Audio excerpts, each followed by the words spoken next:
All right, I'd like to welcome everybody who is watching this Zoom. We have Ms. Helen Williams on, and she is the CEO of We Move Coaches. Um, I want to just give you a little bit of background about Helen. I'll actually let her talk a little bit about who she is, but I'm going to talk about the format first. We're gonna go through this and kind of make it like a question and answer. I've had several ladies give me questions. We asked you ladies, our coaches' wives, what information that you needed to know about coaching. Got some great questions from wives. And so we're going to go through and we're going to talk a little bit about this. The first thing we're going to talk about is how to prepare for your move. Then we're going to talk about moving yourself, the pros and cons of that, and then moving with the company and the pros and cons with that. And then we're going to give Helen an opportunity to share with us a little bit about what she does, what her company does, and how she can make this process a whole lot easier. So stay tuned, because I know everybody wants to know how to make this easier. You got to watch the whole thing so that you can see exactly what that is. But first, I want to just introduce you guys to Helen Williams. She's a former coach, decided to start this business, We Move Coaching. So Helen, can you just share with us a little bit about who you are and how you even got into doing this? How did you go from coaching to moving? It seems like such a big... Well, how'd you do that? yeah. Well, thank you for having me. I'm really honored to be here. So yeah, I coached for over 30 years, and I decided when I got out of coaching that I still needed to have my life revolve around athletics somehow, and so everything that I do has to do with my passion for making coaches' lives easier, whether it's working with them in professional development or starting this company. And the genesis of this company was when I retired from coaching. I was thinking about what I could do to continue to help coaches, and it dawned on me the many times that I moved over my career, how difficult it was and how stressful it was, because it's often done in a compressed time frame. So you get hired somewhere and then you have to be there yesterday, and you need to be focusing on starting your new program, but there's still this thing out there where you got to move your stuff. So if it's not you, it's a significant other who has to take care of that, and they have lives too, jobs, kids, and so I put together this. I'll explain later why we're different, but I put together this company where I could decrease the amount of stress that coaches, administrators, been working with MBA moms because they move their kids, search firms that have, because everybody has to move. Yeah. But most folks don't even, they don't know about the process, whether it's cost or the how to. And I am a coach at heart, and so my passion was just to put this company together where, first of all, we could obviously make it easier for you, but to educate you about the process, because part of the stress comes from not knowing if you've made good decisions. Did I spend too much money? Did I go with the right moving company? Did I ask the right questions? Are they going to take care of my stuff? What if I need storage? I mean, all these things, because it's not something that you do it often, but you don't do it a lot, if that makes sense. So yeah, I put this, I was like, I still need to coach folks. We're going to educate them so that they can make empowered decisions. So you take that stress. So I feel good about the company that we're going with. I feel good about, what we're paying. I feel good about when my stuff's going to be picked up and dropped off or put in storage or whatever, just to take that weight off of you. We feel better about decisions when we feel empowered and educated when we're making them. And so that's a big piece of why I operate the way I do with my company. Oh, well, thank you. You know what? We're so excited to have you here. We're so excited that this is one of your passions that you wanted to do. Before we go on, I just want to mention Victoria. She is also one of our board members in charge of our social media. So thank you, Victoria. Say hello to everybody. You're welcome. Hey, everyone. She's in charge of our social media. And so if at some point you see this Zoom and you have questions, it is not too late. If you, I mean, just put it out there, send a message, put a message out and ask questions. She will be the one that will see it, and or somebody will be able to get back to you to answer those questions at any time. So no matter when you watch this, if you have questions, you want to know anything more about Helen at the end, if you want to know more, you just send us now I'm not the social media person, but so Victoria, I'm gonna let you say this right now. How would Yeah. they be able to reach out to us or to Helen? Like, how would they do that? So anyone can reach us at any of our social media platforms, direct message. We also have our email address if you want to email me direct through social medias, afcwasm@gmail.com. Okay. And we'll be here to help out however we need to. All right, awesome. All right, well, we'll get started and start with our first topic is how to prepare for a move. So you find out that, hey, I got to move. And so Helen, why don't you tell us what are the first 3 things that I should do or decisions I should make when I hear, hey, I'm gonna have to move? That's a great question. So I'm a linear thinker, so I make lists. I have to have things in order. So to me, the first thing to do, one of the first things is take inventory of your stuff. Yeah. Right. This is a great opportunity for you to declutter. So if you, like for me, if I haven't worn something for 2 years, it's going to Goodwill. If I haven't used it for 2 years, it's going to Goodwill. And moving gives you a great opportunity to do that. Not the least of which reasons, when you move, they charge by the pound. So if you want to declutter, then that's going to be less that you have to be charged to move. So that's the first thing. And then also, as you're decluttering, taking inventory of what you have. So if I have, or as you're packing, so I know that the moving companies, they record this, that, or the other, but whenever I moved, most of the time I packed myself. And so I had a running checklist of what was where. What's in box number 1 has A, B, and C. Box number 2 has A, B, and C.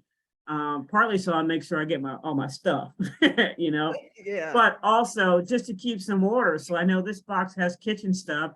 I can just put it in the kitchen and get to it when I want. This box goes in the kids' room. This box goes in, the weight room or whatever. Cause I personally need order. So I don't want, so when the movers come, to bring my stuff, I can go put this here, put this there, put that there. So they're not just leaving it. I know what's in each box. So, declutter, take inventory, and as you pack, keep yourself a list of what's there. After that, you're going to need to decide what moving company that you're going to go with. And so part of deciding that is, how am I treated by the moving company? Do they ask the right questions? Do they ask enough questions? Do they ask all of the questions? And it's not just I'm going from point A to point B, it's what do I have that's going from point A to point B, right? How many bedrooms do you have? How many, is it everything on one floor? Do we have to go upstairs, right? Because as you go upstairs, different levels, it costs more money, right? Do I have things that need to be disassembled and assembled at the new place? Because that's a cost. Do they ask the right questions of how many, do they make sure and ask you how many rooms you have, right? Normally, when you call a moving company, they'll do what's called a survey to give you an estimate. So they will want to see what you're moving. So they still, I think now are doing it virtually because of COVID. Some are back to in person. Yeah. But the main thing is, don't try to hide anything. Be honest. This is all my stuff that I have to move. Every room, the garage, the guest house, whatever. Make sure they see everything because they're going to base their estimate on what they see. And the 2 main charges for moving have to do with poundage, how much it weighs, and distance. How far are we going? Right, And right, so making sure that you do your part so that you get a good rough estimate of what it's going to cost. right. The next thing is not to be shocked by the cost, right? Yep, I was, and so that was like, you're Moving is not- going right into one of my questions, because one of my questions was, how much should I budget? When you hear that question, and if you've never moved before, you're Right. thinking, okay, how much should I even begin to think about? And we'll get into this a little bit more when we talk about moving yourself versus actually going with the company, and Yeah. getting a little bit more in depth about what you're talking about with moving the company. But yeah, how much should I budget? And then time too, like how much time should I budget? So we're Right, talking like, right. just budgeting time, because that's, I would think the first thing when I heard you got to move, I'm thinking, how much time do I need to do this, and how much is it going to cost? So you could talk a Does it- little bit about that in that preparation phase. That would be Yeah. great. Well, the first thing I want to say is the most important commodity you could ever be in charge of. The most important commodity you could ever have is to be in charge of your time. Right. And that's worth paying somebody, right? And let me just say that right now. People are like, oh, I don't want to pay. I can do this myself. You could. And we'll talk about that later. But the most important commodity you could have is to be in charge of your time. And let me just add one more thing in here before I answer that. This is a great question for your husbands when they are negotiating salary, right? Moving needs to be part of that negotiation. So if you have some idea of what it's going to cost, then you can say, hey, dude, listen, you got to ask for an extra $20,000 because we don't want to pay for it out of our pocket, right? Right.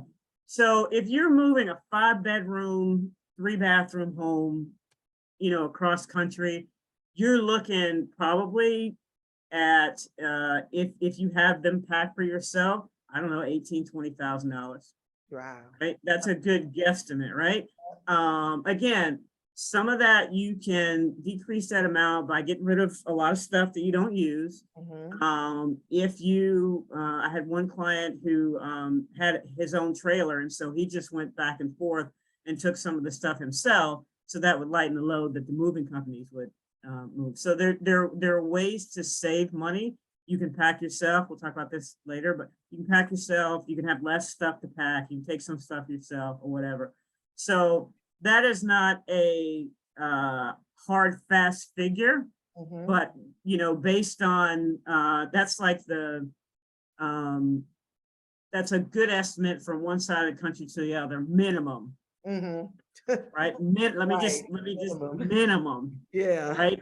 And so that gives you an idea, and it depends on, how much stuff you have, how many rooms you have, whether or not they have to assemble, disassemble, whether or not, in the cases we were discussing earlier, you sell your house, but you don't have the new house yet. You need stuff in storage that needs to be included. It's cheaper to store it, in the place where you're moving from, as opposed to having to go across country and then storing in the place where you're moving to, right? Those are different things that you have to think about. So that sort of gives you an idea. And again, not a hard, fast figure, but I think most people think that moving is cheap, and it's not, partly because of, there's some costs that the moving company have no control over, whatever the government charges them for tariffs, for insurance, right? That kind of stuff, gas prices, like those are things that they don't have time. So, and then obviously finding drivers too. We've had a deficit of drivers, which was just sort of exacerbated by COVID, right? Yes. So those are some things to think about when you're thinking about costs, but you'd rather overestimate than not. Yeah. I agree. And then, and time wise, it depends on what you want to do. You can save a lot of time, but you just say, hey, you guys are going to pack my stuff, right? So there's benefit to that, but there's a cost to that, right? Or you could meet somewhere in the middle. We're going to pack some stuff, but we're going to let you guys pack other stuff. Let me just say this. There are people who think moving's easy, and they think I'm going to do it myself, right? So for instance, I moved a client, he was just moving from Michigan to Indiana. And he was just saying, I was explaining some of these things to him, and he goes, well, I think I'm just going to do it myself. I said, okay. I said, let me just make sure you know what you need to do. You need labor, you need trucks, you need somebody to disassemble, whatever. He goes, okay, fine, I can do that, right? Like most men do. Oh, right, take care of it, no problem. I get a call from him a week later. He goes, yeah, I think we're gonna use your service, right? And he goes, but we're gonna pack everything. I go, great, that'll save you, $4,000 or $5,000, right? If you can pack stuff yourself. Then he calls me the next week and goes, well, I think, my wife just got COVID, she's pregnant. I think we're just gonna, have you guys do everything. Right. So he went from I'm gonna do it myself. He doesn't understand that that's actual time where you are moving things in and out. There's time there. There's a physicality to that. You're moving a couch, a bed, or whatever. You get your buddies, and that's great as far as labor, but are you packing the high value items appropriately so they don't break? Right? Do you know how to do those kinds of things? So those are things that you need to think of in terms of time. So you can decide, Nidra, like how much you want to put into that, and whether or not it is, again, worth you paying somebody to get your time back. Because that's essentially what we're doing, is we're giving you your time back to for work, for childcare, for having time to work out. I mean, just whatever. That's the key part. Yeah. That is awesome. Well, we're going to stay right on that moving yourself part. And so this part is talking about the benefits of moving yourself. So if you can just maybe talk about a little bit of the benefits of, moving yourself, and who might be a good candidate to move themselves. Maybe, that person. Yeah. So obviously the biggest benefit is you save money. Save money. Right. And so you can just pack things yourself. There are many ways you can. It depends on how much stuff you have. If you've got a 5-bedroom, 3-bathroom house, you probably don't want to be doing that yourself. Right. Unless you have like literally hours and hours, like to pack somebody. The movers could take half a day, right, to get your stuff to move out. Do you have half a day? And you have some really good friends that's willing to help you for half a day. And they trust with your stuff that's going to pack your stuff like you want them to. And that's the key. Like high value items people don't think about that. You can't just put your 65-inch TV, just some bubble wrap. Right. Like you need to have like a real case so that A, it doesn't break, but B, if it has to be in storage, that is the storage in a place that, especially if you move into like one of these states that's really hot, that's air conditioned, so your stuff doesn't melt, right? I mean, people don't think about that kind of stuff. So, so there's a time cost and there's a physical cost, and you have to decide what works for you. When I get ready to move, as soon as I know I'm moving, I just start packing stuff. Right. And I'm like, let me just put this stuff so I can see, what I need to do. So really basically the pros are that you're saving money. Yeah. Right. Now, when you move, like you're going to have to be the one to call the moving companies. So the question is, do you know what you don't know? Do you know what questions to ask so that you're getting a figure? Like a moving company will tell you, yeah, we'll do that for $5,000. But they haven't put in there the insurance cost, the tariff cost, the time cost, labor. They haven't seen anything that you have to move, so they don't know if stuff needs to be disassembled, if stuff needs to be packaged appropriately. So you need to do your research so you understand what that means. So when you ask those questions, if you're getting the right answer. Because moving companies will give you, and this is the other thing, make sure they actually do a survey, right? Have them do a survey so they see everything that you have to move, so they're not basing this on conjecture or just imagination. Right. Because what happens with moving companies is before they move your stuff, they want that credit card. Right. Right. And they're not moving until they know. Now they may not charge you till the end, but they need to know that whenever they get their stuff is finished, that they hit that button and they're paid right away. So Yeah. that's something really important to think about, and do your research on the companies. Don't just go with just one company, right? So we have contracts with 3 companies, which I'll talk about later on, but I just have this 3 thing in my mind. So you need to get 3 estimates, right? So you can compare those estimates and see what works for you, and really look at the piece of paper and compare charges, right? One company one company, I don't know if you know this, but sometimes when people move, the street is like too narrow, or they can't get the big truck to the house. Let's say you live in a cul-de-sac or whatever. And so they have to have what's called a shuttle, a baby truck to drive down there, get stuff, bring it back to the big truck. Well, there's a cost for that shuttle. Is that included in the estimate? There are some people that include it in the estimate, and some make it extra, right? So, look at the the government, the insurance and the taxes, right? Do you need additional insurance for your high value items, right? That's something to consider. That's a cost. How much are they valuing all of your stuff? So they'll put a value on your stuff. They'll say all of your stuff is worth $50,000, right? And do you want insurance for that? All right. And if you want insurance, there may be a $250 deductible, right? But do you need extra insurance, right? If I have a 65-inch TV, I'm getting extra insurance. Have an antique or high value items. Right. Yeah, it's a little bit more out of the pocket, but to me, it's safe to go, okay, I'd just rather pay the extra whatever. Right. What is their claims process if something's broken?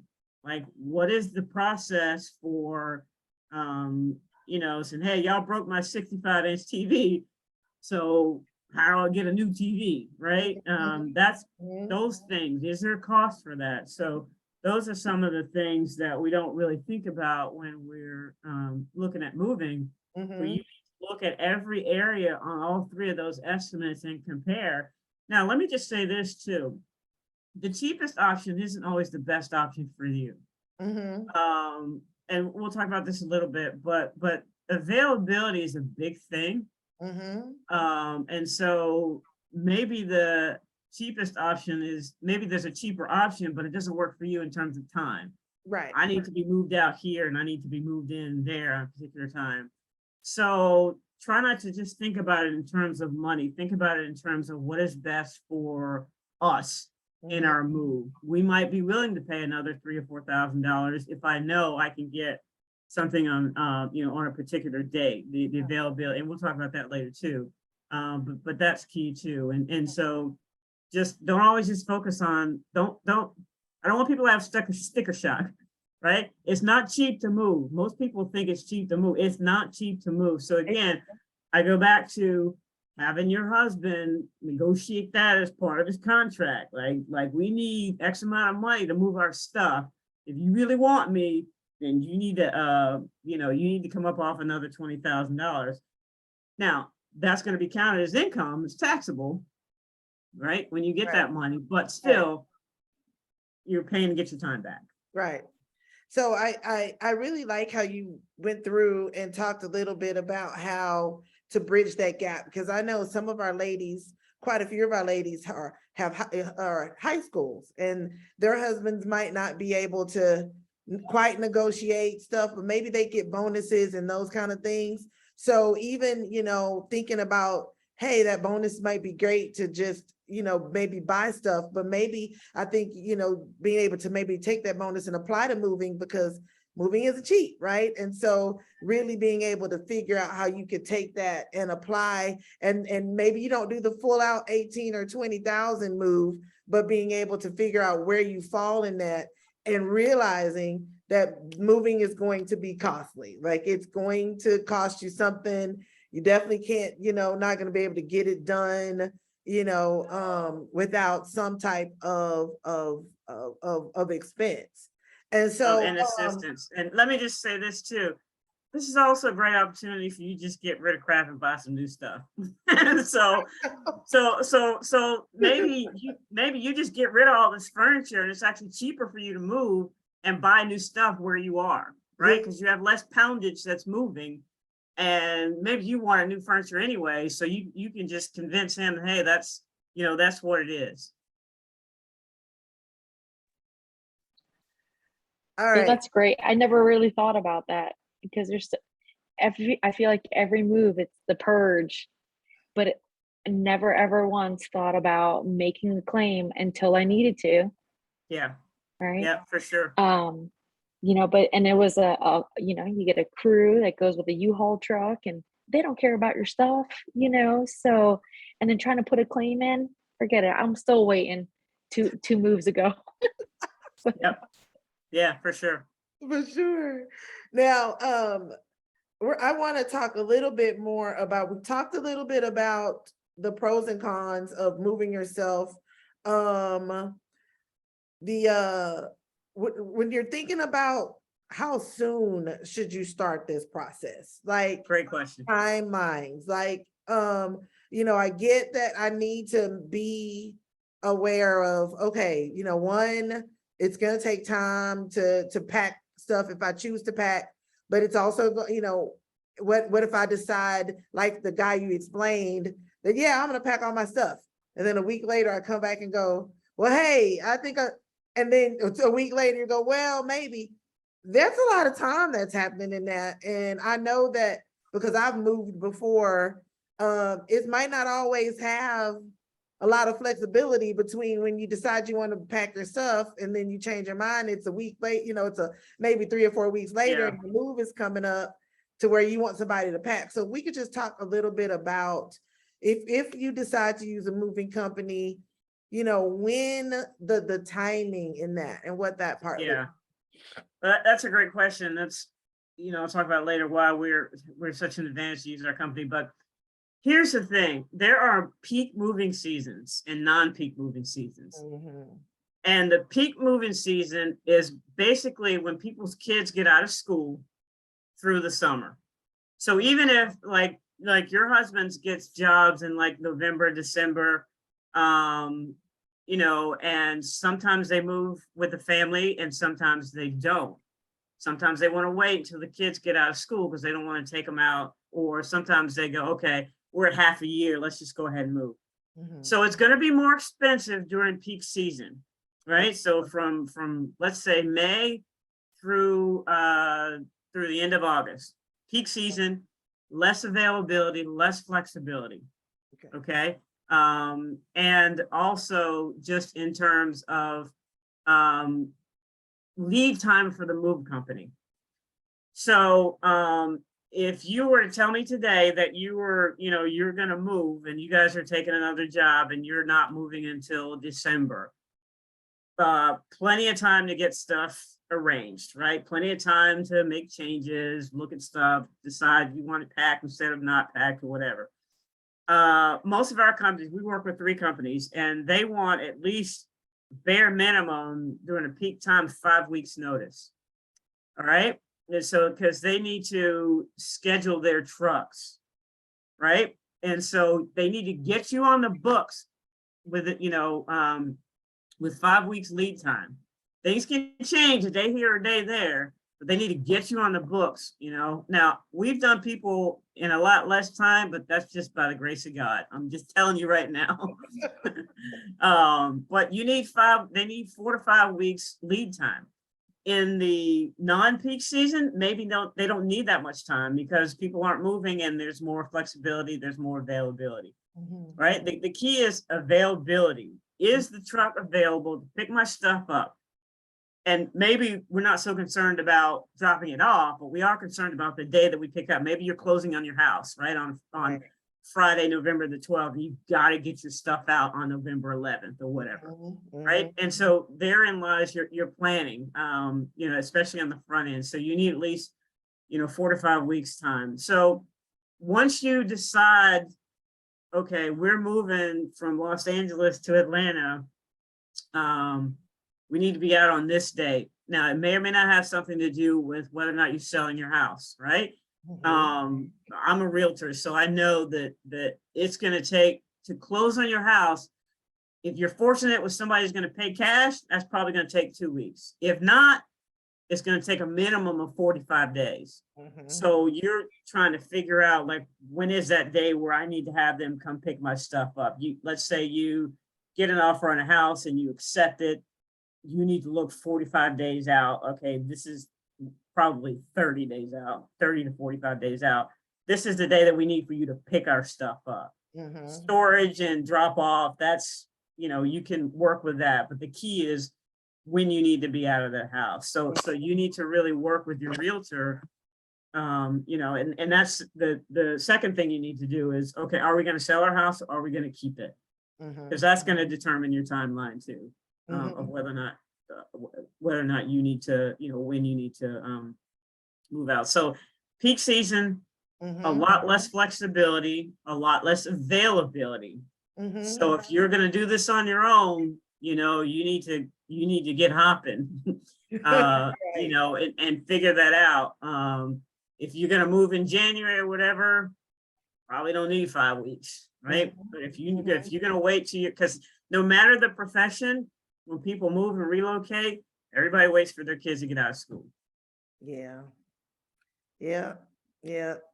Or I know some people like to go, like I know I have friends who like to go during that spring break, but again, the kids That's peak. Yep. out of school, and that spring break in March has now become peak season, Yep.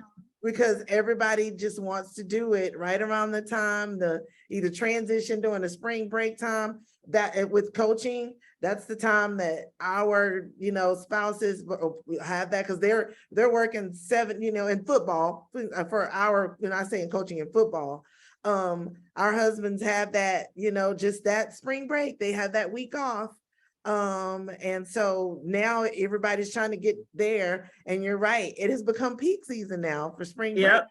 And your husbands are there, but they're not really there, Yeah. right?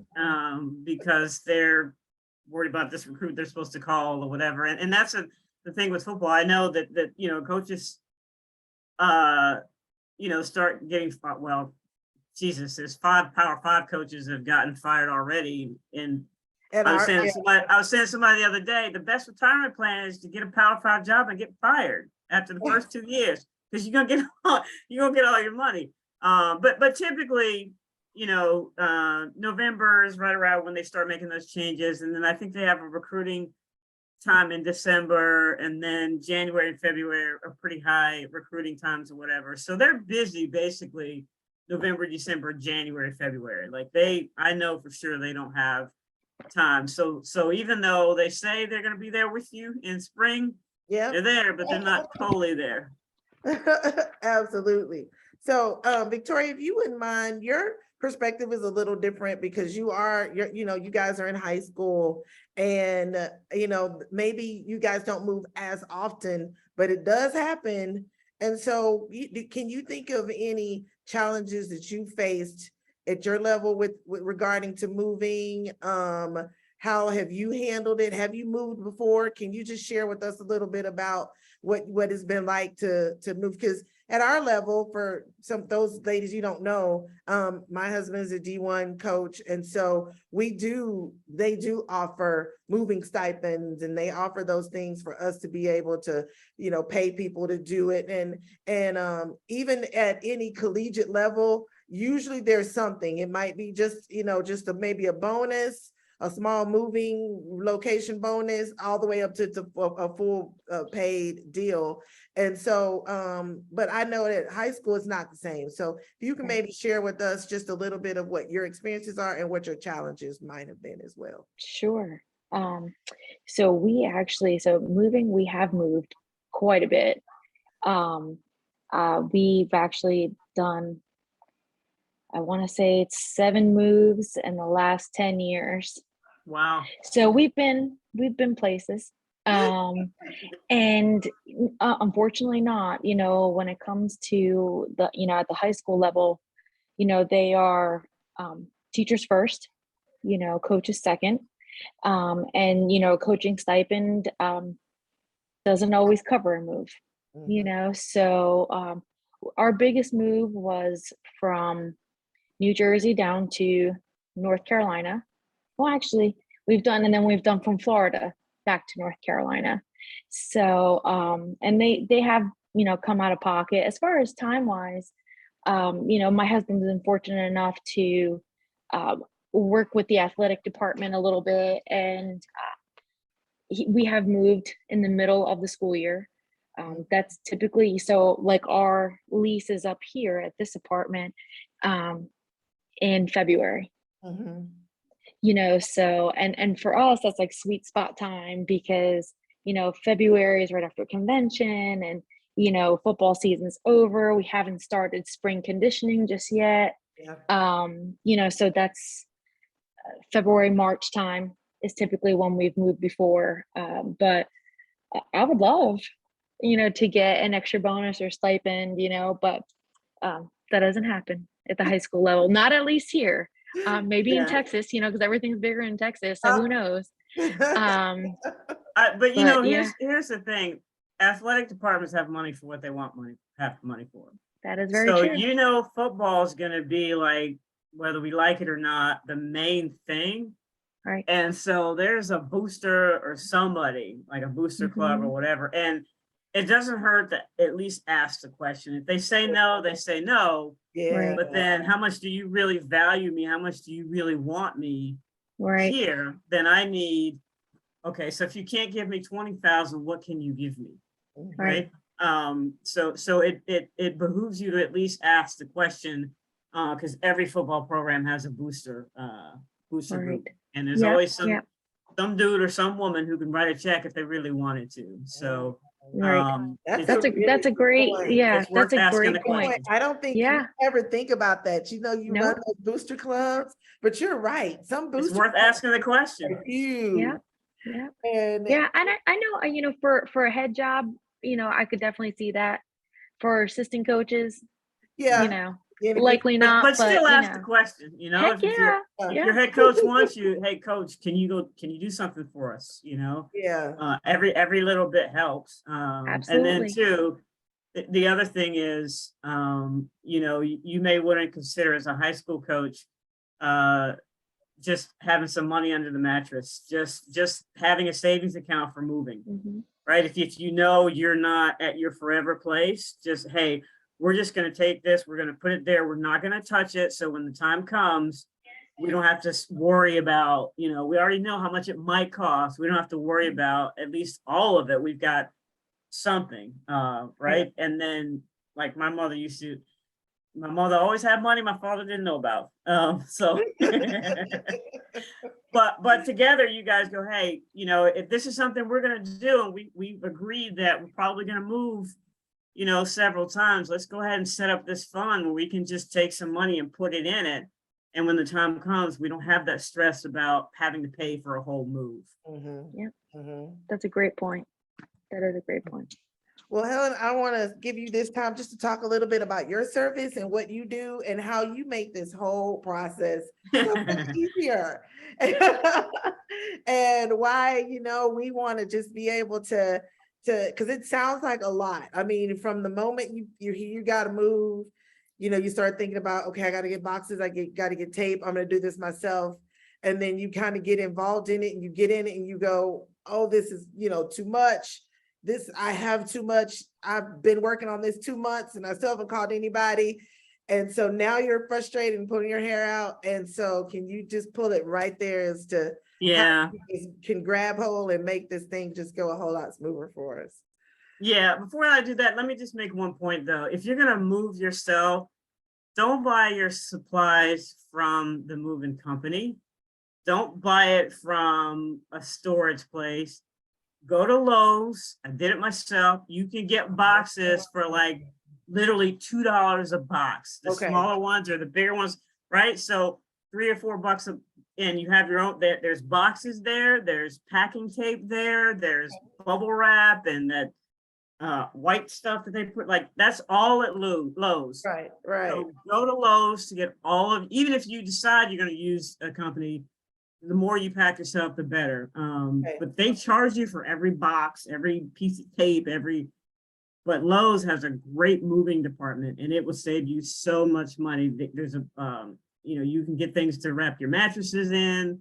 That might be one thing you might have to go to the storage place for, but they pretty much have, things to pack your dishes, like everything. So if you're gonna do it yourself, go to Lowe's. I don't work for Lowe's or anything. I'm just telling you what I've done my whole time is to make it a little Not a bit. Lowe's advertisement. This is just a happy customer. Yeah. I learned my lesson after the first time. I started looking at the bill. I was like, wait a minute. I'm paying $8 for your box, but I can go to Lowe's for $2 or $1.25. Like, Right. So anyway, that's just an aside. So the way that we make this easier again is, again, when you move, there's a compressed time frame. So the first thing we do is we give you your time back, right? So the way that I constructed the company is I looked at what I didn't have when I was moving. So the first thing I did was I went and I got contracts with 3 major moving companies. And the reason I did that, again, for comparison, number 2, I wanted them to fight over your business. So they're going to bend over backwards to try to, give the best estimate. We negotiated discounted rates. We negotiated that you would get, a certain valuation in insurance without having to pay a deductible, those kinds of things. And so we work with those 3 companies. So if you came to me today and said, I'm moving from California to Florida, the first thing we do is we contact the 3 moving companies. We give them your information. They contact you right away. They schedule surveys and they all do their survey. And then they send the estimates to us. We look them over and then we bring you in and we go, here are the 3 estimates. Now, we don't make any decisions for you. That's not our job. Our job is to educate you on the process and empower you so you feel good about the decisions you make. And again, cheaper isn't always the best option for you. So a lot of times it is, many times it is, but not always. And so I know that one of those companies is going to be able to move you during peak time. Now, it might not be the cheapest option, but they're going to be available. And that's why I wanted to make sure we had 3 companies so that somebody's going to be able to move you on your time schedule. So that's the first thing. And so once you make that decision, then you're not out of the picture, but we take over in terms of staying in touch with, we have a point person at each company.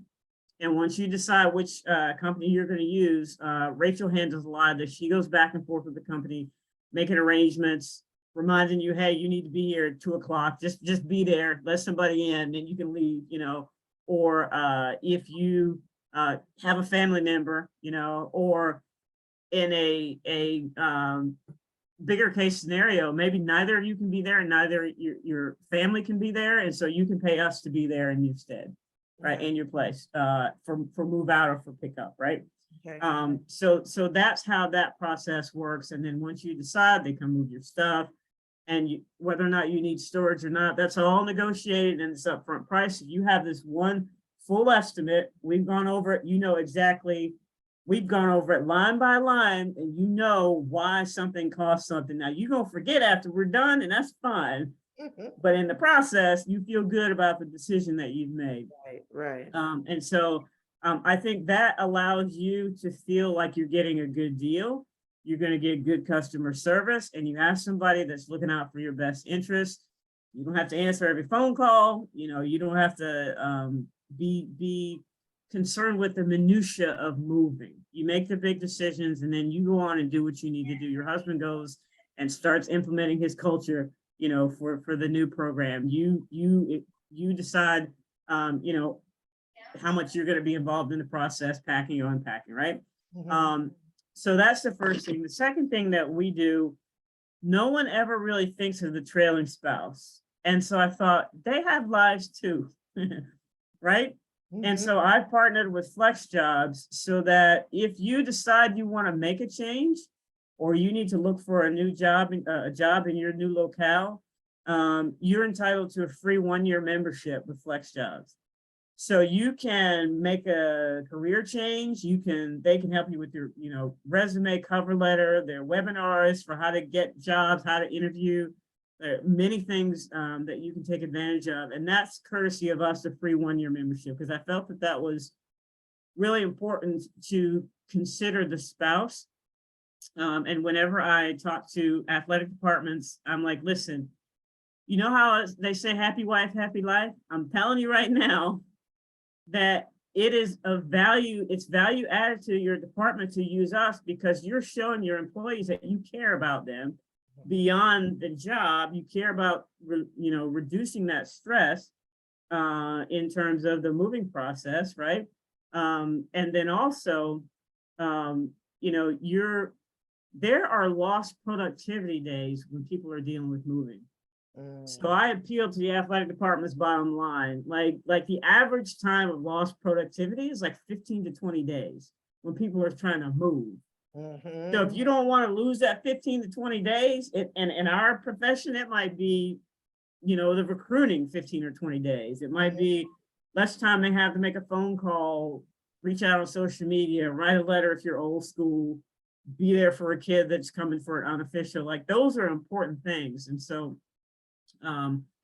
if you're trying to convince your athletic department to use us, you can say, hey, listen, we're losing productivity here today, trying to worry about those things. So that was part of it too, where we want to take care of the trailing spouse so they feel valued, and that somebody actually has, thought about them and the kids, if you have kids, those types of things. And then the third piece is I'm a realtor. So many times when you move, there may be a realtor there that they use, right? They'll say, hey, call Victoria, she'll take care of you.